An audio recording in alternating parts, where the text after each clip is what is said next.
Bueno, primero, muchas gracias a todos y a todas por estar aquí acompañándonos en esa inauguración de la segunda edición del Máster de Estudios Feministas e Intervención para la Igualdad. Como coordinadora del máster, voy a hacer las veces de ir dando la palabra a Amalia Rodríguez, como máxima autoridad y nuestra anfitriona en este momento. Será la última persona en hablar y la que realmente inaugurará el máster. Primero, entonces, hablo yo 2 minutos solo por contaros cómo es la situación del máster en este momento. Después, Iván Sambade Baquerín, en representación de la Facultad de Educación de Palencia, y después María José Fernández Quiñones, en representación del alumnado del máster del año pasado, también nos va a contar su experiencia muy brevemente. Todos vamos a ser muy breves. Y finalmente Amalia, muchas gracias Amalia por estar con nosotros y con nosotras. Dirá lo que le parezca oportuno y inaugurará el máster oficialmente. Solo contaros como coordinadora del máster que es la segunda edición. Para los y las que no sabéis y el alumnado que también nos acompaña, hemos tenido más de 120 solicitudes. A día de hoy todavía estamos recibiendo solicitudes de si hay alguna plaza libre, si personas que se han quedado en la lista de espera y que si hay alguna posibilidad de que todavía entren. O sea, el interés por los temas de igualdad, por los estudios feministas, es creciente, es sólido, y en gran parte eso se debe al trabajo que estamos haciendo muchas antes que yo, por supuesto, en la Cátedra de Estudios de Género, en el Seminario Universitario de Educación No Sexista.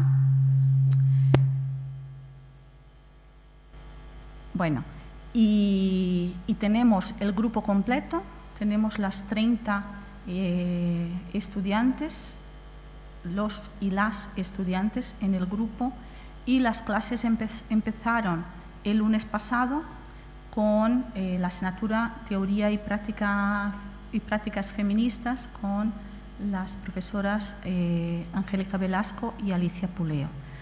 Contaremos hoy con la ponencia inaugural del máster con Alicia Puleo, que es catedrática emérita, y después lo comentamos.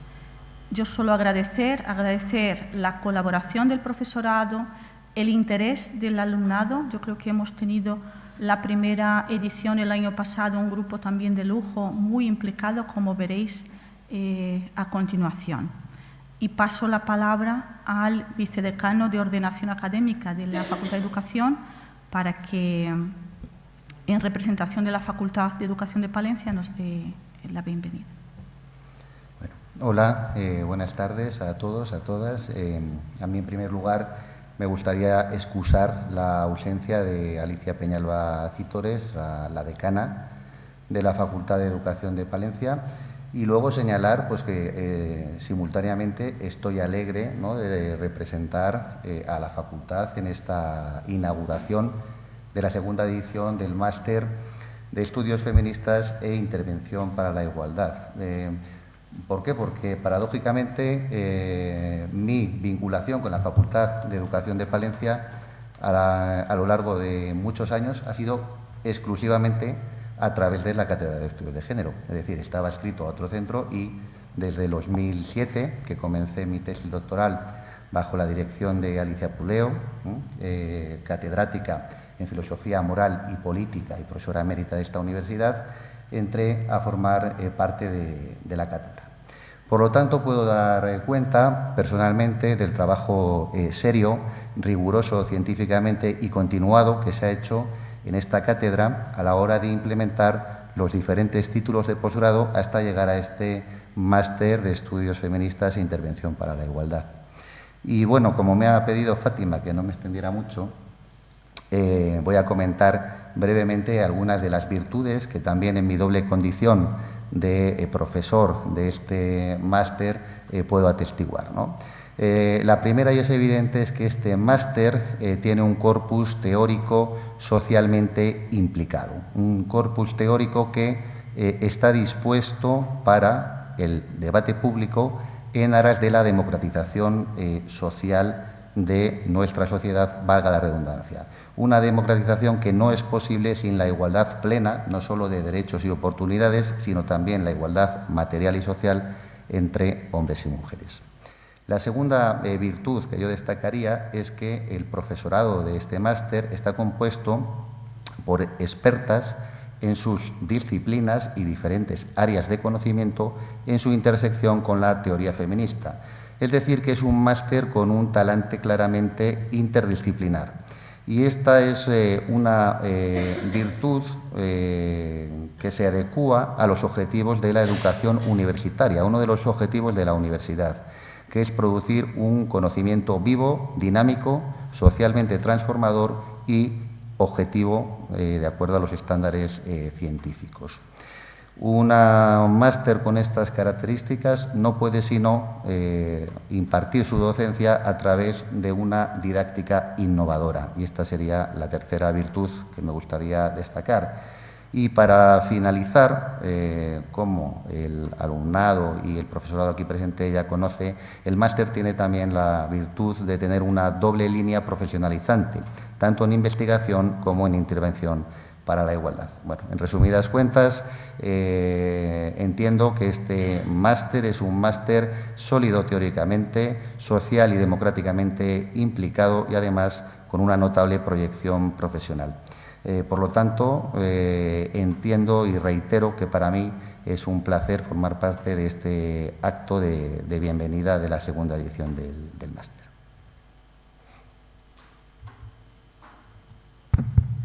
Muchas gracias, Iván.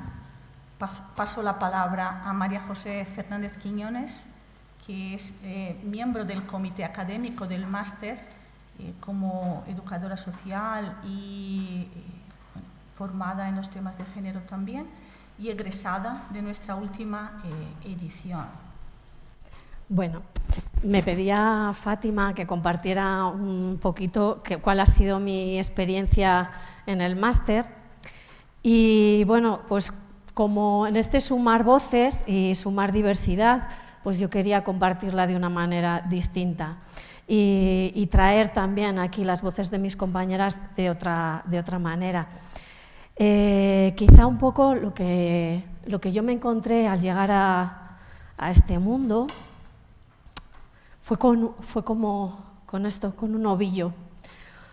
Un ovillo que tiene infinitas posibilidades, porque con ellos podemos tejer infinidad de prendas de ropa, ¿no? Que creo que así llegamos al mundo, ¿no? Con infinitas posibilidades, infinitas habilidades, infinitas potencialidades, ¿no?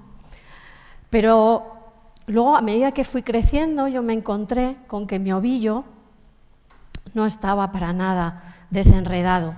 Había un montón de nudos que dificultaban muchísimo mis pasos.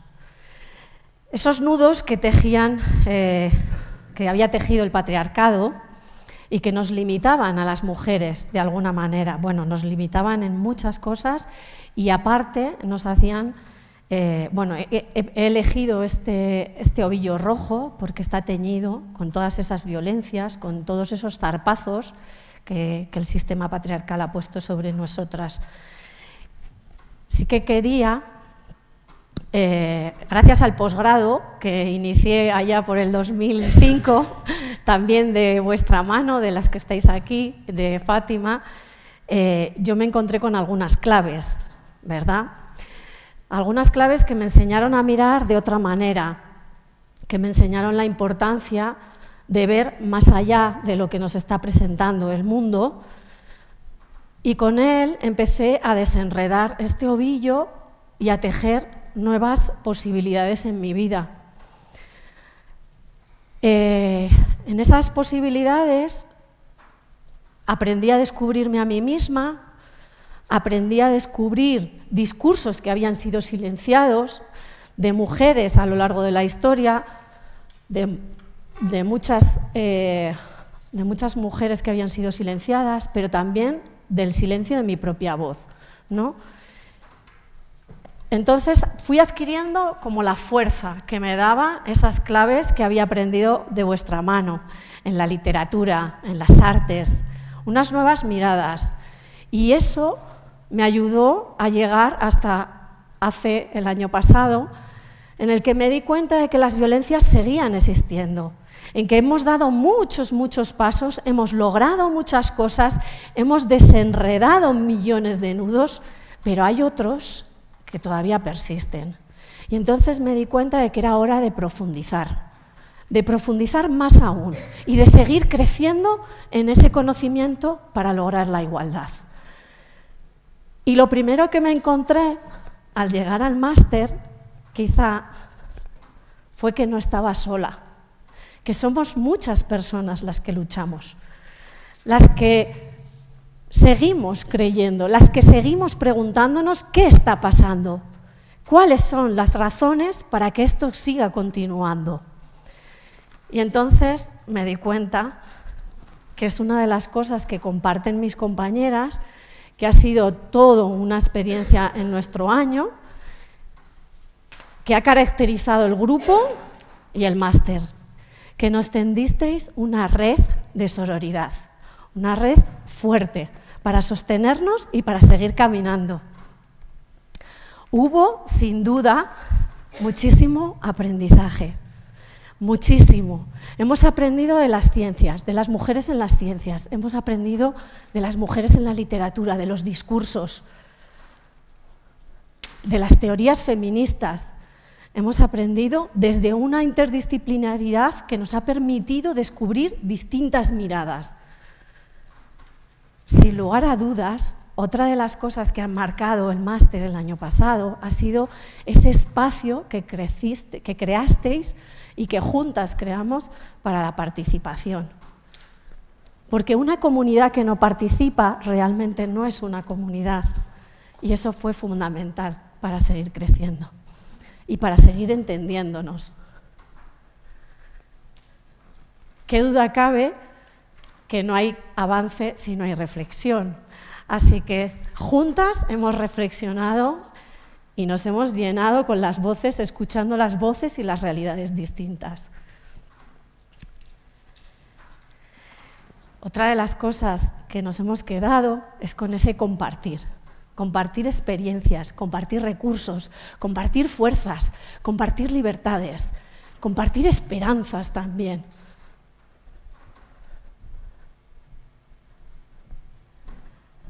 Y todo no hubiera sido posible si no hubiéramos creado ese espacio de apertura necesario para escuchar incluso lo que no entendemos. Eso que a veces no comprendemos, pero que está ahí.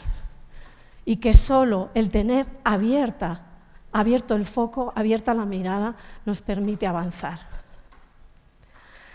Otra de las cosas es el hecho de haber sido online, el hecho de que haya sido, que las nuevas tecnologías nos permitan estar conectadas unas personas a un extremo al otro del mundo, incluso dentro de la propia España, en las zonas rurales, en zonas que están alejadas, también nos ha permitido ese entender otras realidades y el abrirnos a esas otras posibilidades que a veces no llegamos a acercarnos y simplemente por no llegar a acercarnos ni siquiera las estamos contemplando.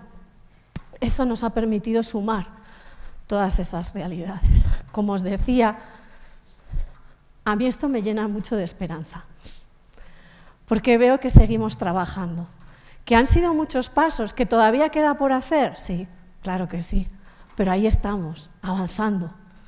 Como las niñas y los niños o los bebés cuando se caen, que se vuelven a levantar, con toda su fuerza, con todas sus ganas. Así nos veía yo. Y finalmente, cuando pensaba en una palabra que definiera todo, pues yo creo que le pondría crecimiento. Creo que ha sido un paso más. Creo que hemos crecido juntas y que de crecer y de ser mejores es de lo que se trata. Para mí. Luego quizá hay otras realidades, ¿no? No me voy a ir sin ese agradecimiento, porque escucharos para mí fue esencial en esa forma de volver a entender el mundo de otras maneras, de repensar mi historia, la historia y la comunidad. Así que gracias, y aquí agradecimiento también a mis compañeras por todas estas voces y estas aportaciones y por todo lo compartido. Espero que este desenredar nudos siga creciendo infinitamente con esta nueva edición que comienza y que se pueda seguir llenando de miles de palabras que sumen esa experiencia que las alumnas y los alumnos nuevos tengan y el profesorado incluso también podáis llenar y aportar aquí. Así que gracias, y os voy a dar paso también porque queríamos compartir un poquito también lo que fue el proyecto de innovación docente con un vídeo que se hizo el año pasado y que espero que os llene y que sirva como ese peldaño para que se abra la curiosidad y las ganas de seguir avanzando y creciendo.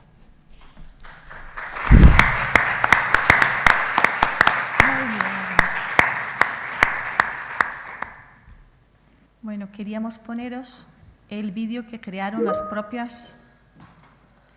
propias estudiantes del curso pasado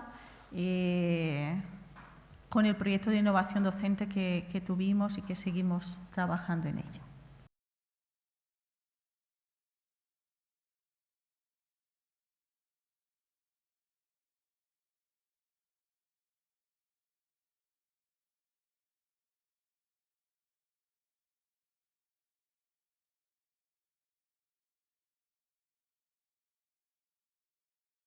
Para las personas que trabajan, tienen una vida muy activa y bastantes compromisos y pertenecen a otras, colaboran con otras entidades o asociaciones, poder disfrutar de un máster online es una gran ventaja para poder compaginar todas estas cuestiones. De otra manera, yo no me hubiera podido permitir realizar un máster. El hecho de que haya personas de distintos territorios y de distintas partes del mundo a mí me permite también compartir con ellas esta inquietud, ¿no?, que nos une, que es el feminismo, y sin embargo también lo que nos diferencia, ¿no?, que son todos esos pequeños detalles de la vida cotidiana que además nos abre la mirada y nos permite comprender a las personas que tenemos delante.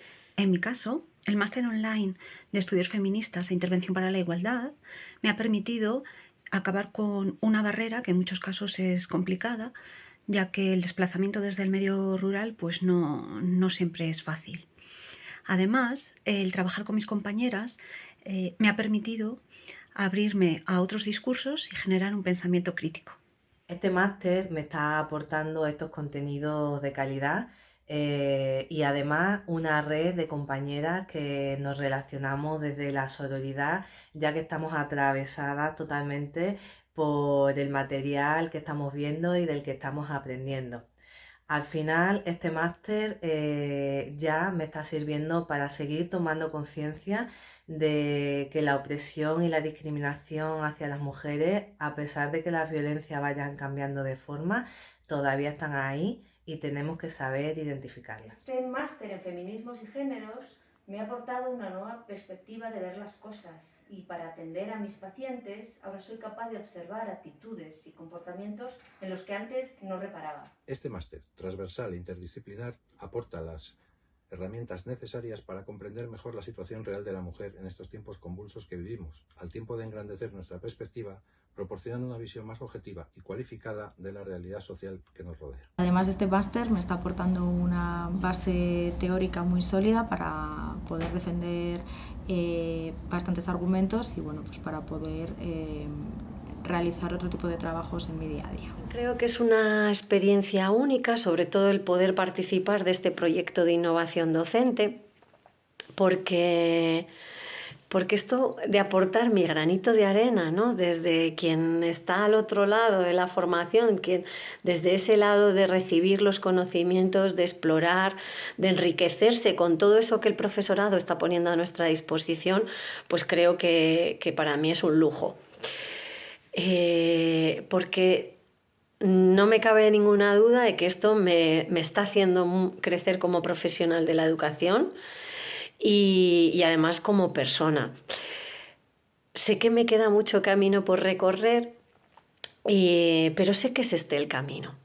Y lo más bonito de todo es que me encantan los pasos que estamos construyendo juntas, todas las personas que estamos participando de este máster, y me está encantando también las huellas que estamos dejando para el futuro. Fátima, bueno, pues buenas tardes a todas, a todos. Lo primero que quiero hacer es disculparme, he tenido una pequeña incidencia yendo hacia Palencia con el coche y eso me ha impedido estar presencialmente en el acto de inauguración del máster. Bueno, pues es para mí un motivo de enorme satisfacción poder estar aquí de nuevo en lo que ya es la segunda edición del máster oficial en estudios feministas e intervención para la igualdad. Mis palabras breves van a ser de agradecimiento y de bienvenida. Bienvenida para las nuevas estudiantes y agradecimiento a todas las personas que han colaborado, que han contribuido a que esta segunda edición sea posible y, como decía la coordinadora Fátima Cruz, con este éxito de matrículas igual que el año pasado. Quiero dar las gracias, como decía, en primer lugar a la coordinadora del máster, a la profesora Fátima Cruz, por el esfuerzo y por el trabajo que implica la gestión de un máster oficial de estas características. También a la secretaria del máster, María José, responsable además de igualdad en el campus por la Escuela Técnica Superior de Ingenierías Agrarias. Quiero dar las gracias igualmente por su implicación al equipo de Canal de la Facultad de Educación de Palencia, en la que se alberga este máster. A todas las profesoras y los profesores que intervienen en el mismo y que han preparado con esmero las clases de esta segunda edición, al igual que lo hicieron el año pasado. Quiero dar las gracias también, agradecer el apoyo que desde la delegación del rector para la responsabilidad social universitaria, el apoyo con el que hemos contado para este máster, e igualmente al Vicerrectorado de Innovación Docente y Transformación Digital, que nos ha permitido consolidar las actuaciones del proyecto de innovación docente del que hablaba antes la coordinadora. A las estudiantes de esta nueva edición del máster, desearles un buen curso, que seguro que será un buen curso, y también quiero mandar un cariñoso saludo a las estudiantes, al estudiante de la edición del máster del curso pasado. Mucho éxito para todos, para todas. Y sin más, si me permitís, en nombre del rector de la Universidad de Valladolid, queda inaugurada esta segunda edición del Máster Oficial de Estudios Feministas e Intervención para la Igualdad online, curso 23 y 24. Muchas gracias.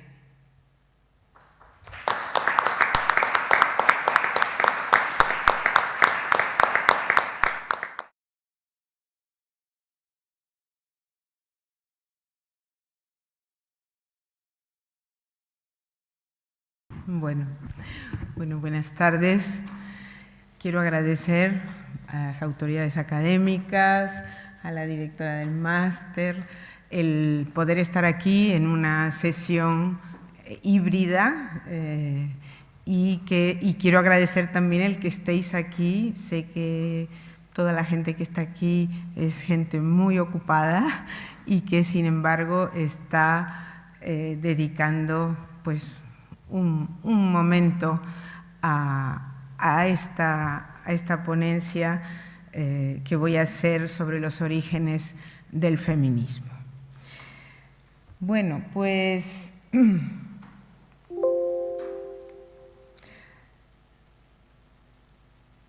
querría comenzar señalando que el feminismo es una teoría y es un movimiento, cosa que, bueno, pues se sabe, ¿no es cierto? Y que como teoría es filosofía, es sociología, en fin, es interdisciplinar, indudablemente. Yo voy a hablar más bien desde la filosofía y me referiré al origen de la teoría feminista. Un origen complejo, puesto que, como bien muestra esta pintura de Rafael, los orígenes del pensamiento, de la filosofía, son claramente masculinos, con exclusión muy marcada de las mujeres, que tenían prohibido normalmente el acceso a las escuelas griegas de pensamiento, con excepción del epicureísmo y alguna otra posterior, pero si no, en principio no tenían acceso al estudio, a la teoría, a la razón. Es decir, justamente en esta imagen vemos... Sí.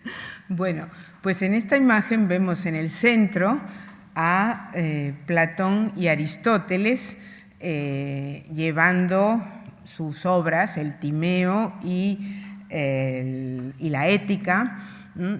Uno señala hacia arriba porque es el cielo, bueno, el cielo de las ideas, etc. El otro señala hacia abajo porque, bueno, simboliza ese realismo de Aristóteles, que se preocupó más por la observación empírica y no planteó una división tan clara entre espíritu y materia como es el caso de Platón. ¿Qué ocurre? Que a lo largo de la tradición filosófica, las mujeres fuimos generalmente, con honrosas excepciones, identificadas con la materia, con el devenir, con aquello que cambia, con el cuerpo, cosificación, mientras que se sostuvo que los varones representaban o eran eminentemente racionalidad, espíritu.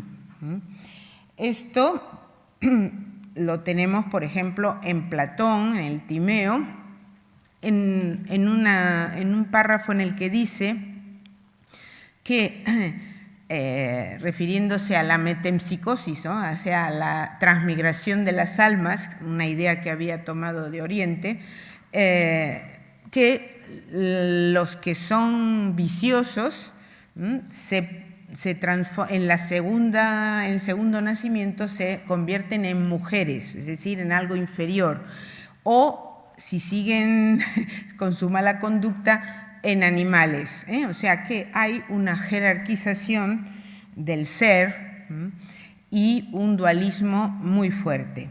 En el caso de Aristóteles, si bien no piensa en la transmigración de las almas, sí que dice que el poder, el mando, corresponde a aquel que tiene capacidad racional plena. Y el que tiene capacidad racional plena es el griego, es el hombre libre, frente a las mujeres y a los esclavos, que tienen alguna capacidad racional, pero que esa capacidad es la suficiente como para poder entender las órdenes que se les dan. Entonces vemos que partimos de una situación un poco complicada en cuanto a la definición de los sexos. Si vamos a la mitología y a las religiones, vamos a encontrarnos, no podemos hacer todo el recorrido, pero vamos a los orígenes judeocristianos. y griegos. Tenemos el mito de Pandora.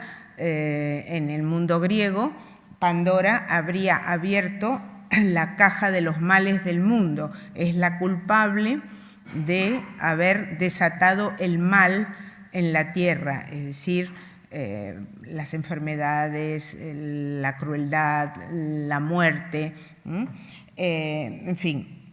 Esto se parece muchísimo, ¿no es cierto?, al mito de Adán y Eva, en donde Eva es la culpable de la caída.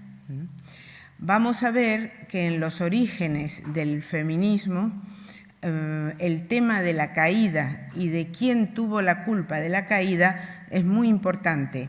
Era un tema mayor, porque era un tema teológico y un tema que justificaba o no, según cómo se lo tomara, la subordinación de las mujeres, porque si Eva era la culpable de la caída, entonces también tenía que purgar sus pecados y además, a través de las mujeres, nos van a decir en la Edad Media, el demonio tiene un acceso fácil a la humanidad.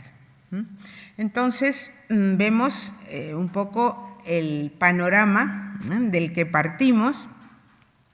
La situación en el mundo griego de las mujeres era una situación de subordinación, en el mundo romano también, y esto lo analiza muy bien en un texto clásico Simone de Beauvoir, en El segundo sexo, de manera que cuando en el imperio romano comienza a avanzar el cristianismo como una nueva religión, que bueno, llegaba en un imperio que aceptaba todas las religiones, como sabéis, y que las dejaba convivir. El cristianismo le da muchas esperanzas a las mujeres, porque se planteaba la igualdad de las almas. Entonces, la idea de la igualdad de las almas, de que el espíritu no tiene sexo, va a ser otra de las ideas generadoras de discursos que podemos llamar protofeministas. En los primeros siglos del cristianismo va a haber incluso mujeres a las que se les permita administrar los sacramentos, que son las diaconisas, pero después van a desaparecer. Después la figura de la diaconisa desaparece. Y bueno, hay discusiones acerca de cómo desapareció, no se sabe bien cuándo, pero llega un momento, ya hacia el siglo XII, no hay diaconisas. ¿Qué pasa? Las mujeres fueron muy importantes en el acceso del cristianismo a la hegemonía ideológica, porque muchas veces eran las mujeres las que, movidas por esa promesa de igualdad en las almas, convencían a los maridos romanos y los iban convirtiendo. De manera que la función de las mujeres como, digamos, promotoras del cristianismo fue muy importante y, sin embargo, esa promesa posteriormente fue olvidada, podemos decir, y muchas de las ideas paganas griegas y romanas sobre las mujeres volvieron con la patrística, y hubo una demonización de las mujeres, una idea de que las mujeres traían, como decía antes, traían el mal. Un texto particularmente, quizás el texto más misógino de toda la historia, es la Guía Inquisitorial del siglo XV, El martillo de las brujas, escrita en latín, Maleus Maleficarum, escrita por dos frailes alemanes que tuvieron una influencia enorme en los procesos inquisitoriales. Durante 200 años este fue el manual de los inquisidores. En el prólogo, escrito por los autores, se ven obligados a explicar por qué las mujeres serían más maléficas, serían demoníacas. Y, bueno, dan una serie de explicaciones, se apoyan a veces en la autoridad de los pensadores del pasado, pero también en la idea de que el cuerpo, de que las mujeres son cuerpo y son sexualidad, y por lo tanto son las que traen la perversión, las que traen el mal. Entonces, bueno, en este pasaje que tenéis aquí, si el mundo pudiese estar sin mujeres, quedaría libre de innumerables perjuicios. Su aspecto es hermoso, su contacto es fétido, su compañía mortal. Este tipo de escritos forman parte de una literatura misógina muy común en la Edad Media, finales de la Edad Media y en el Renacimiento. Pero ocurre que a partir del Renacimiento vamos a tener autoras y autores que van a contradecir a los misóginos. Los misóginos eran de dos, digamos, provenían de dos líneas. Por un lado, de la literatura conventual, hombres que, bueno, que no conocían, que no tenían trato con el mundo y que vivían en un mundo cerrado de hombres que se les antojaba, les parecía el mundo ideal, porque era un mundo puro, un mundo sin mujeres. Aquí lo dice, si el mundo pudiese estar sin mujeres, como lo estaban los conventos de varones. Y por otro lado, los otros autores misóginos eran los de la tradición llamada paillarde, la tradición obscena. Los poetas, trovadores y poetas que escribían poesía cómica muchas veces, altamente misógina. Entonces, estas dos líneas de escritura misógina va a ser combatida a partir del siglo XV por los llamados defensores de las damas. Y se inicia entonces lo que se conoce en los distintos países con el nombre francés de la querelle des femmes, la disputa acerca de las mujeres. ¿Son buenas las mujeres? ¿Son malas? ¿Son malvadas? ¿Quién es mejor? ¿Son mejores los hombres o son mejores las mujeres? Este tipo de literatura se inicia con La ciudad de las damas, La Cité des Dames, escrita por Christine de Pisan en 1405, una obra que, bueno, que está traducida, por cierto, al castellano, una obra de las llamadas con iluminaciones, es decir, con miniaturas en oro y en colores muy vivos, típica de la literatura medieval y renacentista. Aquí vemos la imagen de Christine de Pisan, que fue una de las primeras escritoras, hija del médico de la corte francesa, y escribiendo en su estudio.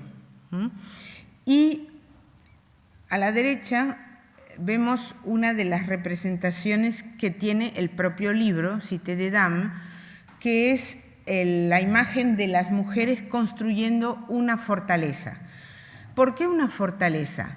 Porque Christine de Pizan dice, yo que soy una mujer, como no veo a hombres que nos defiendan, voy a tomar la pluma y a defender a las mujeres y a construir una ciudad que nos defienda de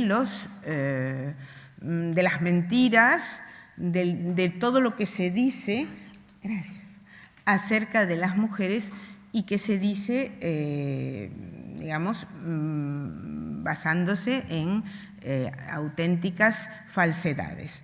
Entonces, es un diálogo, está escrito en forma de diálogo y los personajes son las virtudes. Entonces, lo que Christine de Pizan hace es ir exponiendo cuáles son las virtudes de las mujeres.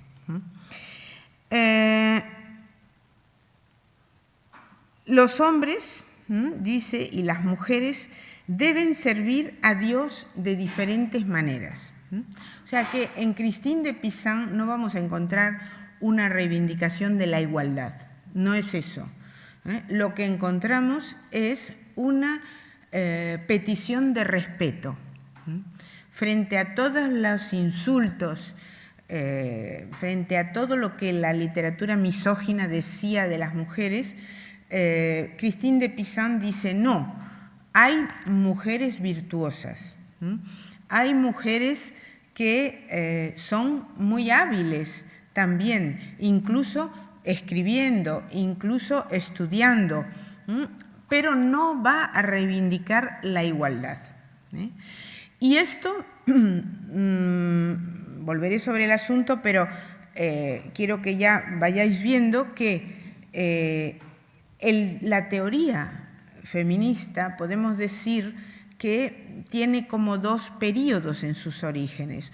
Un primer período que es el de la diferencia, el de ver que hay diferencias, pero que las diferencias no tienen por qué ser inferioridad, y tratar de buscar aquellos aspectos en los que las mujeres pueden ser excelentes. Por ejemplo, dice Christine de Pizan, la capacidad, la elocuencia, la retórica, poder hablar, son las que enseñan a hablar a las criaturas y por lo tanto tienen una capacidad especial. Ahora, bien, ¿cómo son las vidas de estas primeras teóricas?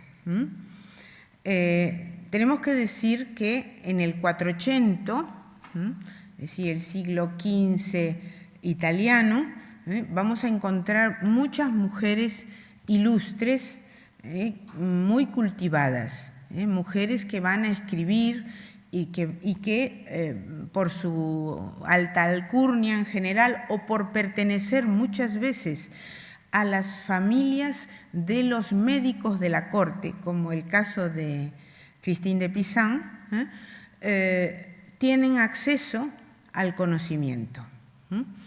Y así nos encontramos, por ejemplo, con Isotta Nogarola, de Verona, Teresa de Cartagena, en Burgos, y Lucrecia Marinelli, en Venecia. Pero yendo desde el siglo XV hasta principios del XVII, en el caso de Marinelli, vamos a tener una misma constante, que es que son mujeres que renuncian al matrimonio, porque el matrimonio significaba el final de sus estudios, de su obra literaria. Son mujeres que se retiran, que viven retiradas. En el caso de las italianas, pues bueno, viven retiradas con sus libros. En el caso de Teresa de Cartagena y otras mujeres ilustres españolas se retiran a un convento, porque pensemos, el convento, incluso en el caso de Sor Juana Inés de la Cruz, ¿no? El convento era la posibilidad de no casarse, de permanecer independientes y de poder tener tiempo para dedicarse al estudio, que era lo que querían. Bueno, vamos a ver. Se va el tiempo. Entonces, en este discurso de la excelencia de las mujeres, frente al discurso misógino de la inferioridad y la maldad de las mujeres, vamos a encontrar figuras como Agripa de Nettesheim, filósofo, alquimista del Renacimiento, o Lucrecia Marinelli, una escritora italiana, también de familia de médicos, que ambos, voy a un poquito tratarlos un poco conjuntamente, porque ambos son buenos ejemplos del discurso de la excelencia de las mujeres. El discurso de la excelencia de las mujeres parte de la dualidad inferior-superior, que es una dualidad que se puede entender muy bien como un reflejo de una infraestructura del antiguo régimen en el que no había igualdad, sino que lo que había justamente era una jerarquía estamental. Entonces, en una sociedad de jerarquía estamental, en donde estaban los plebeyos y los aristócratas, y no se podía pasar fácilmente, casi que no, de un estamento al otro, un tipo de sociedad estamental así, en donde el paradigma es el paradigma de superioridad frente a inferioridad, el discurso feminista se va a articular como un discurso de la excelencia, en el que frente a los misóginos que sostienen la inferioridad de las mujeres, van a sostener la inferioridad de los varones. Lo van a hacer con argumentos que hoy en día pues nos parecen un poco raros, porque son argumentos propios del Renacimiento. Algunos, por ejemplo, referidos a la gramática, al género masculino o femenino de los nombres, pero que eran argumentos que también utilizaban los misóginos, ¿no? Del tipo, por ejemplo, si los misóginos decían maldad es una palabra femenina, la maldad, por lo tanto, eso significa que las mujeres son eminentemente malas. Entonces, ¿qué les quedaba a los defensores de las damas? Pues decir caridad, generosidad, en fin, buscar sustantivos que fueran femeninos frente a los sustantivos femeninos de los misóginos. El discurso, entonces, va a ser un discurso apologético, es la defensa de las mujeres. Y lo van a realizar pensadores y pensadoras. Aunque hay que decir también que en el caso de los pensadores nunca sabremos si fueron realmente motivados honestamente o impulsados por el sistema con el que los intelectuales de la época, si no tenían bienes propios, sobrevivían, que era tener mecenas. Por ejemplo, Agripa de Nettesheim tenía como mecenas a una princesa, tía de Carlos V. Entonces, las obras que escribían los defensores de las damas se dedicaban a estas figuras ilustres que los mantenían. Pero bueno, vamos a pensar que alguno de ellos, o todos, fueron honestos. En el caso de Agripa, por ejemplo, Agripa, bueno, vivía de escribir tratados de filosofía, tratados de alquimia y hacer horóscopos, que era lo que hacían los filósofos de la época, porque la astrología todavía se consideraba una ciencia y por lo tanto Agripa de Nettesheim iba de corte en corte haciendo horóscopos a los príncipes.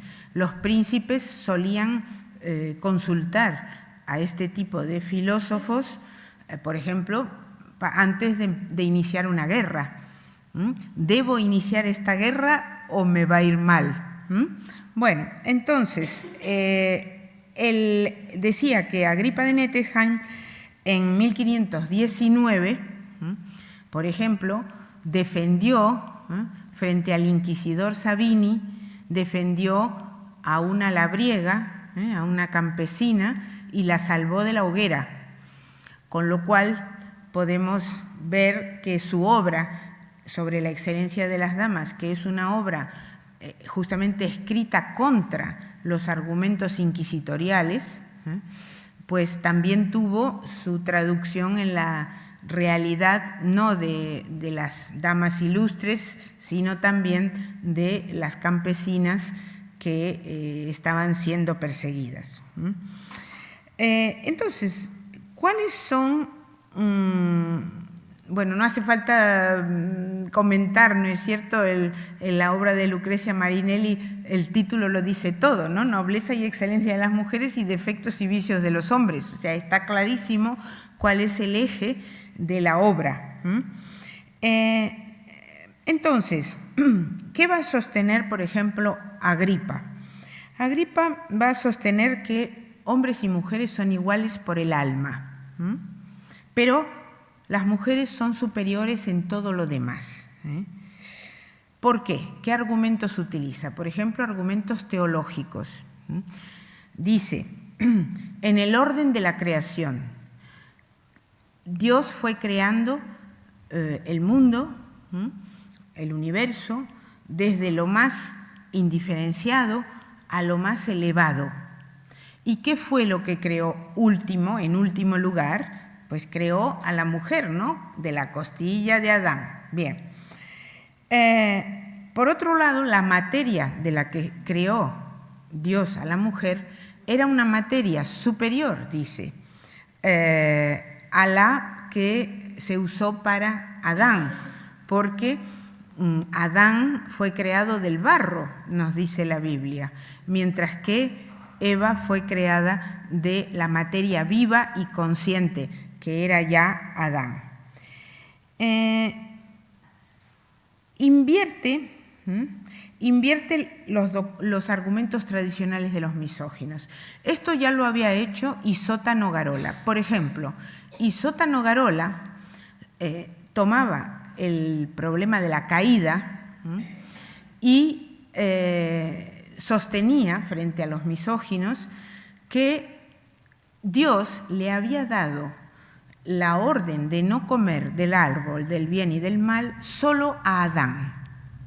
Con lo cual, cuando Eva come la manzana y se la ofrece a Adán, ella es ignorante de la orden de Dios, no la conocía.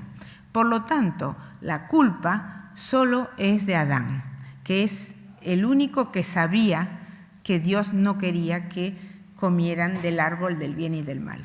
Bueno, esto que nos parece hoy un poco así como un detalle, ¿no? Era importantísimo en la época, porque era un problema teológico, el problema del mal, y determinaba cuál debía ser el tratamiento de uno y otro sexo en la realidad cotidiana. Luego, uno de los argumentos de los misóginos era que Jesucristo, o sea, que Dios se había encarnado en Jesucristo porque el hombre es la forma excelsa del ser humano. Entonces, Agripa va a decir, no, Dios se encarnó en Jesucristo, se encarnó en un hombre porque el hombre era el que había pecado, era Adán el que había pecado y por lo tanto había que redimirlo. Entonces tenemos argumentos teológicos, argumentos lingüísticos, argumentos históricos, listados. En toda esta querella, en toda la querella de las mujeres hay argumentos de tipo literario y de tipo histórico, listados de mujeres. Los misóginos hacen listados de mujeres malvadas. Mirad, Cleopatra era malvada. Mirad, o sea, toda una serie de malvadas.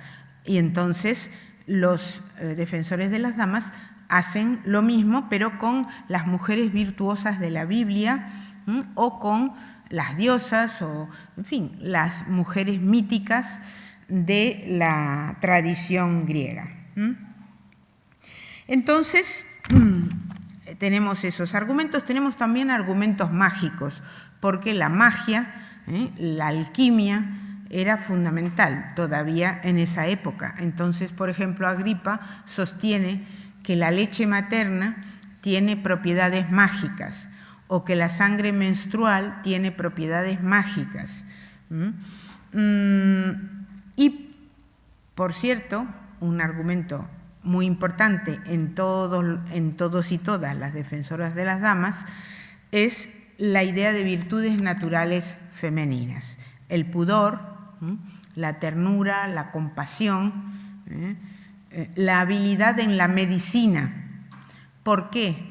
Pensemos que en la época las curanderas eran más eficaces para curar enfermedades porque conocían las hierbas que los que estudiaban medicina, porque en aquella época la ciencia de la medicina no estaba desarrollada y normalmente lo que estudiaban sobre todo era latín, teología, pero no tratamientos prácticos como hacían las curanderas.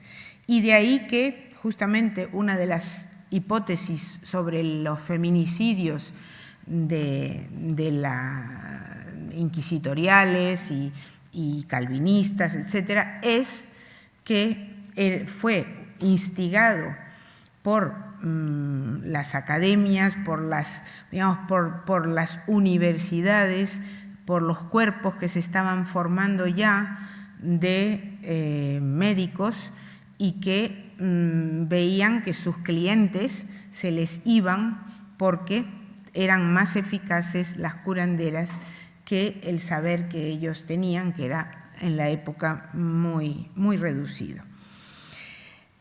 Por otro lado, está en la observación empírica. Nos dice Agripa, las cárceles están llenas de hombres. Las mujeres no cometen tantos asesinatos. Y sostiene el mito del matriarcado primitivo. O sea, en el origen las mujeres tenían el poder porque Dios les había dado el poder, pero luego se rebelaron y lograron invertir ese orden que había establecido Dios.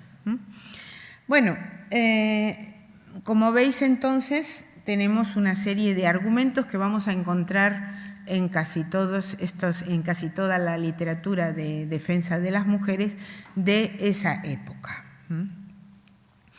Ahora, ¿cuáles son las bases intelectuales y materiales de la época que van a favorecer la aparición de ese discurso de la excelencia y más tarde de las reivindicaciones de igualdad? Hay que decir que incluso en el discurso de la excelencia encontramos autoras que reivindican sobre todo el acceso al conocimiento, el acceso al estudio de las mujeres, y que no está eso reñido con decir que, bueno, que tienen habilidades particulares.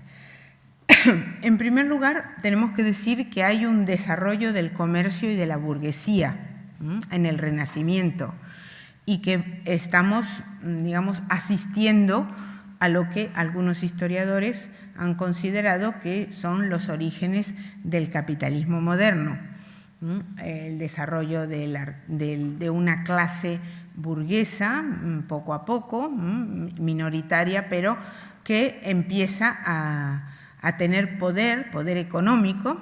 Por ejemplo, aquí en esta imagen de la primera, ¿no?, del matrimonio Arnolfini de Van Eyck, se nos muestra a un rico comerciante de telas italiano, establecido en Brujas. Tenemos entonces dinero, tenemos la colonización de América, que va a extraer muchísimos recursos, oro, para ese desarrollo renacentista. Vamos a tener en el plano del pensamiento, en 1486, lo que se ha considerado el manifiesto del Renacimiento, que es el discurso sobre la dignidad humana de Pico de la Mirandola. ¿Por qué lo cito? Porque es importante para el surgimiento posterior de una teoría feminista. ¿Por qué? Porque Pico de la Mirandola cuenta lo siguiente, dice: cuando Dios hace la creación, le va dando a los distintos animales habilidades especiales. Así, por ejemplo, las aves pueden volar, los ciervos pueden correr, en fin, los peces pueden volar. Va describiendo un poco las habilidades de los distintos animales, pero cuando llega a la creación del hombre, dice, ya no hay ninguna habilidad, no le quedan habilidades para distribuir. Entonces decide Dios no darle ningún atributo especial. Y dice, le dará solo la libertad de arrastrarse en el fango, como las bestias más primitivas, o ser como los ángeles. Es decir, ¿qué es lo que nos está diciendo, o qué es lo que le estaba diciendo Pico de la Mirandola a los contemporáneos? Lo que estaba diciendo es que no hay un destino predeterminado y que el sujeto es libre de construirse. O sea, estamos asistiendo al surgimiento del sujeto como libertad que se autoconstruye, que decide. Esto, pensemos el recorrido en filosofía que tiene, ¿no? Hasta el existencialismo, que nos va a dar, por ejemplo, una Simone de Beauvoir, y que parte de esa misma idea de que el sujeto humano es libertad. No podemos aquí ponernos a discutir si esto es cierto o no lo es. Lo que aquí yo solo quiero dejar claro es cómo tenemos un nuevo paradigma con el Renacimiento, que es el paradigma del sujeto libre, independiente de la familia, independiente del estamento. Por ejemplo, antes del Renacimiento, en la Edad Media, si alguien nacía en una familia de zapateros, se suponía que iba a ser zapatero, no se iba a cuestionar si iba a ser, yo qué sé, dedicarse a los textiles o ser herrero. sino que había una continuidad. Pero el Renacimiento marca un corte en el sentido de que el modelo ya va a ser el del sujeto que se va autoconstruyendo. Y esta idea de libertad va a estar en la base de los planteamientos feministas que van a ir surgiendo después. Por otro lado, tenemos el desarrollo de las teorías del derecho natural frente al derecho histórico.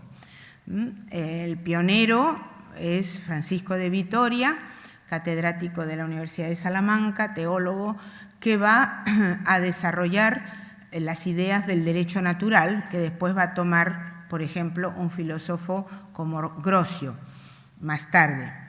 Entonces, el derecho natural, la idea que ya estaba en los estoicos, pero que ahora toma otras características, de que todo ser humano tiene dignidad y tiene derechos, independientemente de la raza, de la familia, del estamento, de todo. Es decir, hay una igualdad de base de los seres humanos.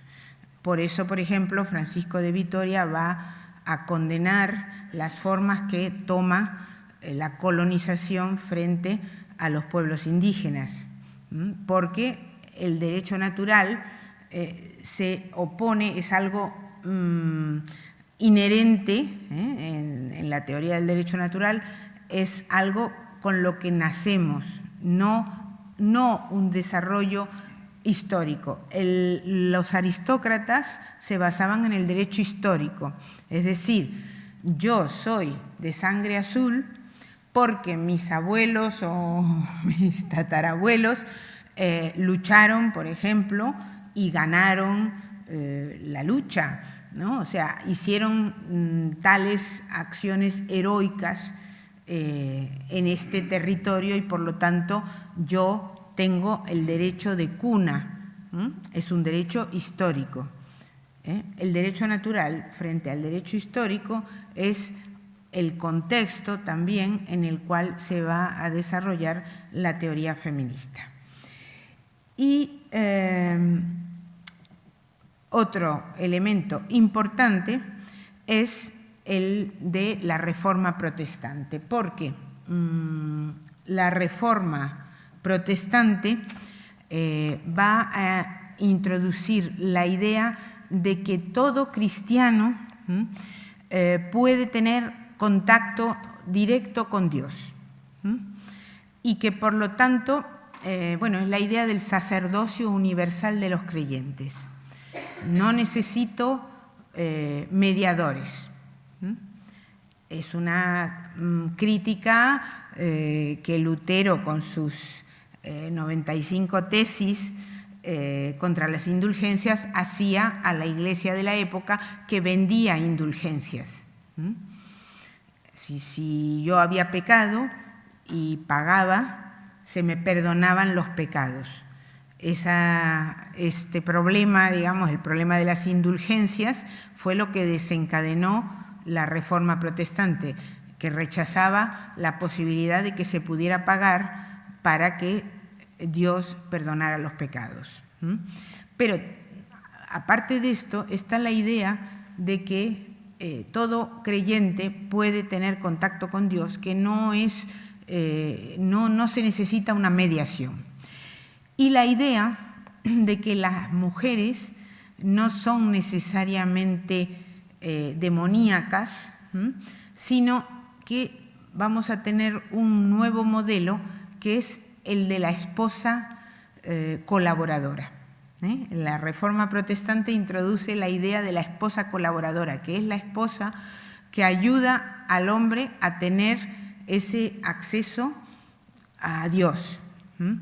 Y también, como todos tenían que leer la Biblia, se va a difundir la lectura, se va a alfabetizar, que es algo evidentemente muy importante, porque no solo van a leer las élites aristocráticas, sino que todo cristiano tiene obligación de aprender a leer para poder leer la Biblia. Entonces, tenemos estos 4 elementos, habría que hablar muchísimo más, pero que son muy importantes como surgimiento de la teoría feminista. Por eso, recuerdo aquí a ver si puedo quitar esto, una frase de la filósofa Celia Amorós que dice que el feminismo es un producto moderno que nace de la lógica generalizadora de la democracia. Una lógica generalizadora, por ejemplo, el derecho natural es una lógica generalizadora, ¿no? O sea, somos todos iguales. La burguesía va a ir socavando a la aristocracia, porque una burguesía plebeya, pero que va teniendo cada vez más poder económico, va a llegar un momento en el que va a hacer una revolución. Entonces, más tarde, claro. Entonces, teniendo presente estos elementos, vemos que va a haber un giro en la teoría feminista y que se va a ir pasando poco a poco del discurso de la excelencia, o sea, de la superioridad de las mujeres, al discurso de la igualdad.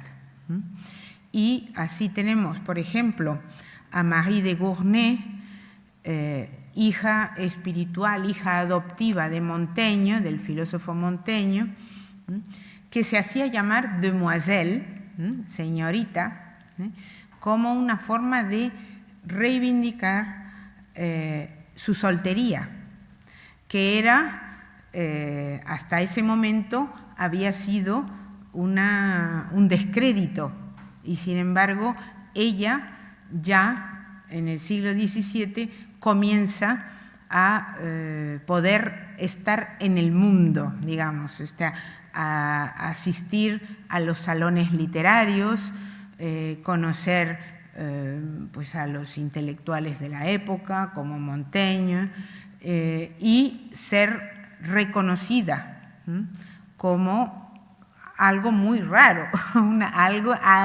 una mujer que reivindica, que era escritora y que reivindicaba la igualdad.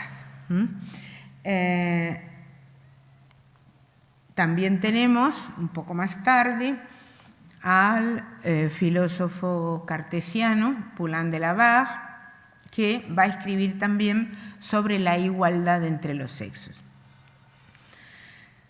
En Poulain de la Barre, como en Marie de Gournay, vamos a encontrar todavía en los textos, si os ponéis a leerlos, fragmentos, pasajes en los que todavía hay restos del discurso de la excelencia mezclado con reivindicaciones de igualdad.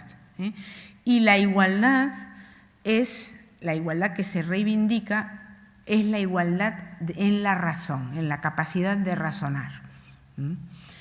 En Poulain de la Barre, basándose en Descartes, por ejemplo, dice, ¿cuál es el prejuicio más antiguo? Recordáis que Descartes hacía una crítica al prejuicio, pero Descartes no criticaba la sociedad de la época, sino criticaba la epistemología, en fin, no se metía con la sociedad. Pero Poulain de la Barre sí que va a aplicar la duda cartesiana y la crítica al prejuicio cartesiano a la sociedad. ¿Y en qué tema lo va a hacer? En el tema de la desigualdad entre los sexos. En este pasaje, por ejemplo, dice, si al formar los estados y al establecer los diferentes cargos que los componen se hubiera llamado también a las mujeres, estaríamos acostumbrados a verlas como ellas están acostumbradas a vernos a nosotros. Es decir, es la costumbre lo que hace que no veamos la igualdad.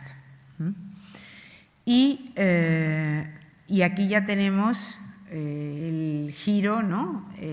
Finalizado, y vamos a a lo largo de la ilustración, que no es el tema de esta ponencia, vamos a ver cómo esa capacidad de razonar va a ser reivindicada como lo que hace la base de la, o permite la base de la igualdad. Bueno, llegamos aquí al final, creo que he cumplido con el tiempo, que era breve. Creo que ha quedado, espero que haya quedado claro, que un discurso, una teoría, nunca está totalmente desvinculada de su época. Una teoría filosófica, y el feminismo es una ética y una filosofía política, una teoría filosófica nunca es totalmente ajena a la época en la que surge. Por lo tanto, hemos visto cómo el paso de una sociedad estamental en donde había aristócratas y plebeyos distinguidos desde la cuna, a acercarnos a un periodo en el que en el siglo XVII y XVIII vamos a encontrar a los llamados teóricos del contrato, que son pues Hobbes, Locke, Rousseau, Kant, que desde el XVII hasta el XVIII van a poner los cimientos de las democracias modernas. Pues ese paso de esa sociedad estamental a las democracias modernas también se va a sentir en la teoría feminista. Pues muchas gracias por vuestra atención. Creo que seguimos después solo, pero ya con el grupo de estudiantes. Muchas gracias.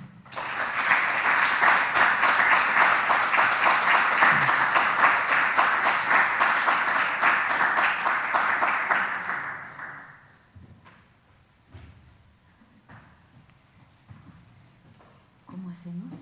¿Quieres abrir por si hay alguna pregunta? Ah, sí. A ver cómo estamos aquí.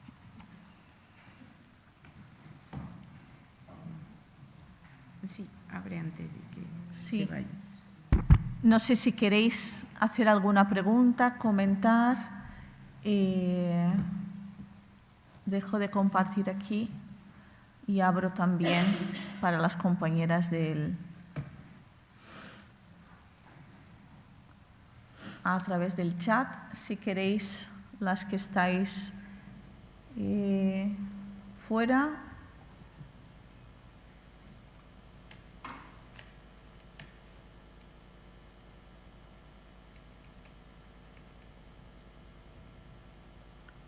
Si no, dejamos a Alicia con el alumnado del máster y cerramos la sesión de inauguración de esta segunda edición. Muchas gracias, sobre todo a Alicia, por esta brillante ponencia. Yo quería, bueno, como no puedo callar, lo siento, lo siento.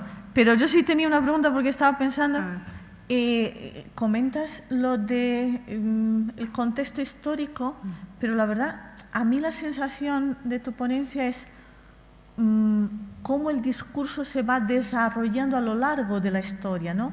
Que no surge de la nada, que no surge en el siglo XX, que parece que el feminismo es de ayer, y lo que tú nos muestras es esas raíces tan antiguas. Sí, en efecto. Y de hecho podría haber empezado con la sofística griega, porque sí que hubo sofistas que criticaron, por ejemplo, la desigualdad entre hombres libres y esclavos y entre mujeres y varones, y aunque no lo desarrollaron así, pero la idea era justamente la diferencia entre physis, la naturaleza, y nomos, la costumbre. Entonces decían, ¿acaso no respiramos por la misma nariz y hablamos por la misma boca? O sea, la naturaleza nos ha hecho iguales y sin embargo hay dominio de unos sobre otros porque lo que hay es nomos, es decir, costumbre, ¿no? Entonces, efectivamente hay una historia muy larga y es verdad, y te agradezco que lo hayas señalado, el que efectivamente el feminismo tiene siglos de historia. ¿Qué ocurre?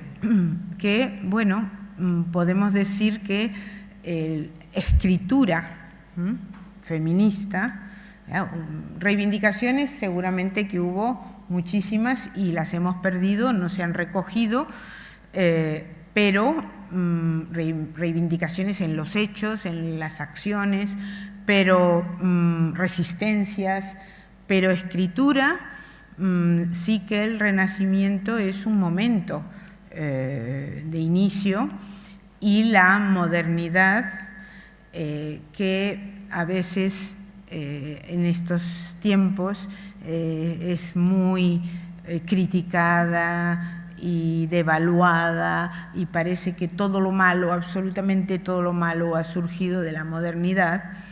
A ver, malo y bueno, o sea, ambas cosas, porque es cierto que, por ejemplo, si estamos en la crisis ecológica, esa crisis ecológica que vivimos hoy en día, o en fin,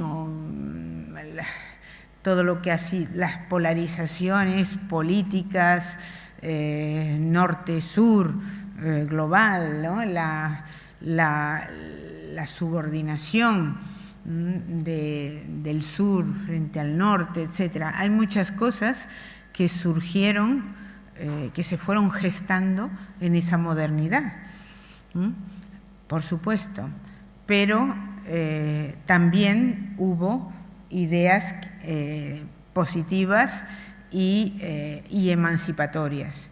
Entonces, cuando vemos un periodo, tenemos que verlo en lo malo y en lo bueno, ¿no? El feminismo, pues, nace efectivamente como teoría, podemos decir que como teoría de la igualdad, nace con la modernidad. Simplemente porque pues hay un desarrollo de esa idea de la igualdad de todos los hombres, ¿no? Y entonces ahí las mujeres preguntan, ¿y nosotras dónde estamos? No somos todos los hombres, estamos fuera de eso, ¿no? Y posteriormente, en el siglo XIX, vamos a tener ya un movimiento social que es el sufragismo, posibilitado, entre otras razones, pues por el desarrollo económico y tecnológico, ¿no? El industrialismo, en fin, una serie de circunstancias económicas, políticas, que van a dar lugar a mujeres que se encuentran en una situación de protesta, porque se ven excluidas, sin poder, sin autonomía. Entonces, todo eso viene de la modernidad, efectivamente, y el feminismo tiene una larga tradición. Eso es algo muy importante que ha señalado realmente, y tiene un corpus, es decir, un conjunto de obras que no tenemos que olvidar, porque si las olvidamos, en primer lugar sería una injusticia, ¿no?, con respecto a quienes las escribieron, y por otro lado volveríamos a tener que descubrir el Mediterráneo cada vez, ¿no?, porque el olvido el olvido de las luchas anteriores pues, y de los productos, ¿no? De la reflexión, haría que tuviéramos que buscar argumentos cada vez, ¿no? Entonces, gracias, Fátima. Muchas gracias, Alicia. Yo creo que cerramos por aquí, si no, y muchas gracias.